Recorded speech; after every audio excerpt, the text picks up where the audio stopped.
All passed on had now been baked by the sun into one wonderful combination of color: white, pale gray, and pale gold.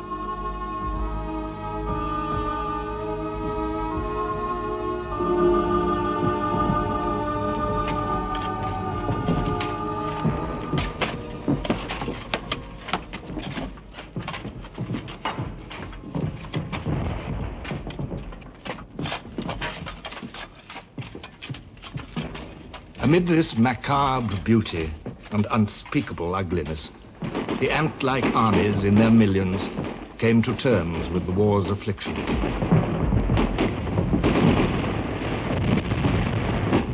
On the Western Front, a continuous accompaniment of sound diseased their nerves.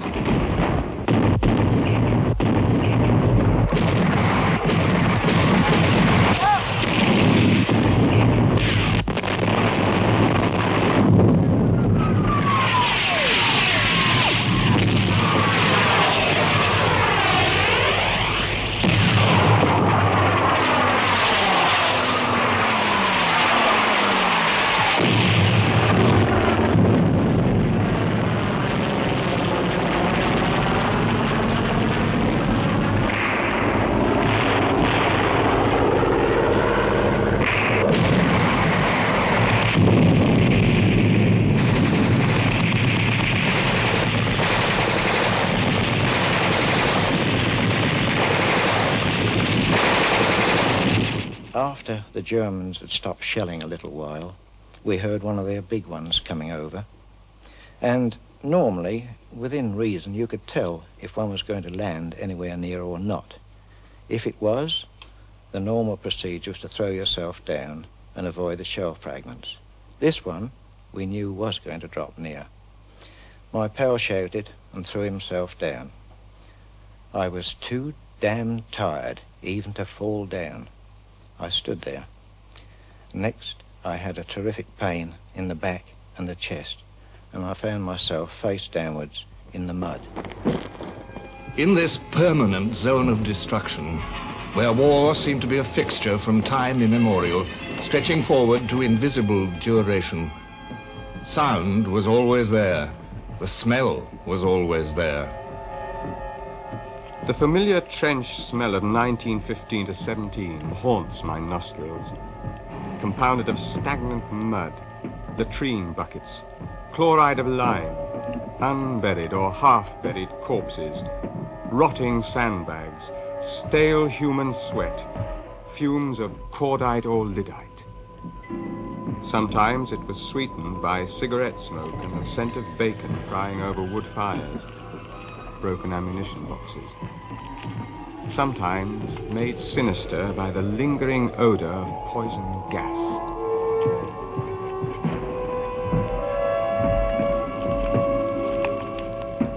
Within this unquiet zone, sharing its squalors and such compensations as it had, dwelt a population apart. The armies of Germany, France, the British Empire, and Belgium.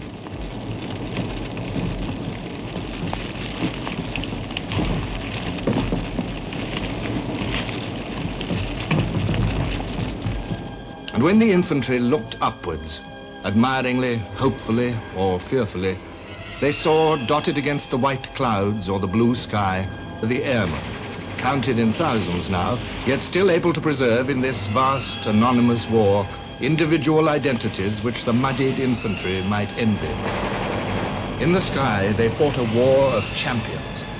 The names of the aces rang through every country. Guynemer, Fonck, Nurgesser, Ball, McCudden, Manock, Bölker, Immelmann, Richthofen.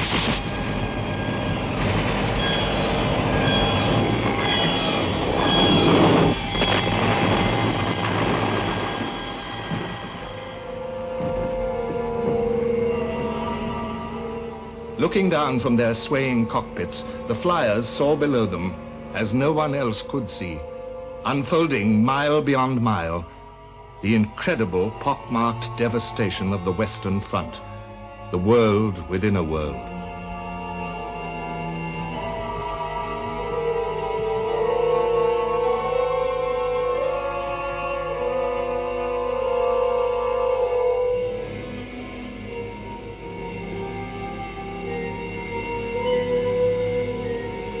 Down there, on the ground, men had few intimates.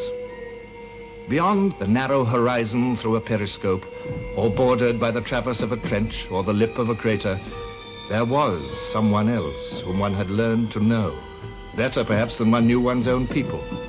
Sometimes as little as 20 yards away, sometimes as much as half a mile, he was always there, living exactly as one lived oneself, the front-line enemy. I never had any feelings towards any personal enemy. For me, and also for most of the boys, it was the enemy. Whether it was a British or French, we didn't mind. And I think that the British thought in the same way. As soon as we made prisoners, the feeling of enemy was gone. Then we took care of them, we looked after them, we asked them if they were thirsty. Most of them were very thirsty, because warfare makes thirsty. You are very much excited, you perspire, you are afraid, everybody is shivering. The nerve strain is a terrible one, but never one forgets what each man on both sides has to undergo. The enemy was Jerry, or Old Fritz. There were front-line soldiers who spoke openly of German comrades. Even the French had learned to use the word Boche in a half-friendly way. For Frenchmen fighting on their own soil, and always on the same worn-out, blood-soaked stretches of their soil, the sense of separateness came with a peculiar shock. They realized that they were slowly becoming strangers in their own land.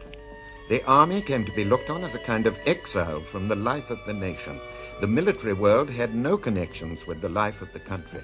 Two universes were juxtaposed, the one civilian, the other uniformed, and they knew nothing and would continue to know nothing of each other. If you were to ask me who it is we despise and hate the most, my answer would be, first of all, the war profiteers, businessmen of all kinds, and with them, the professional patriots, the humbugs, the literary gents who dine each day in pajamas and red leather slippers off a dish of bosh. Every army was learning to hate the literary gents. A German soldier wrote, "According to the newspapers, the French were a crowd of degenerates, the English a cowardly lot of shopkeepers, the Russians swine." This mania for disparaging, abusing, and calumniating the enemy was so disgusting that I sent a paragraph to an editor. But he returned it with a letter that made me despair. One had to bear in mind public opinion, he said. And thus was that public opinion bred, which the men at the front came in time to spit upon. The jargon of war on the home front was very different from the language of the fighting men. A British gunner officer received a book of verse one day. The writer had served in his battery. About your book, I've read it carefully, and candidly, I don't think much of it. The piece about the horses isn't bad, but all the rest, excuse the word, is tripe. The same old tripe we've read 1,000 times. My grief, but we're fed up to the back teeth with war books, war verse, all the eyewash stuff that seems to please the idiots at home. And what's the good of war books if they fail to give civilian readers an idea of what life is like in the firing line? You might have done that much. From you, at least, I thought we'd get an inkling of the truth. But no, you rant, rattle, beat your drum, and blow your tuppenny trumpet like the rest. Red battle's glory, honor's utmost task, gay jesting faces of undaunted boys. The same old boy's own paper balderdash. Hang it, you can't have clean forgotten things you went to bed with, woke with, smelt and felt. All those long months of boredom streaked with fear, mud, cold, fatigue, sweat, nerve strain, sleeplessness.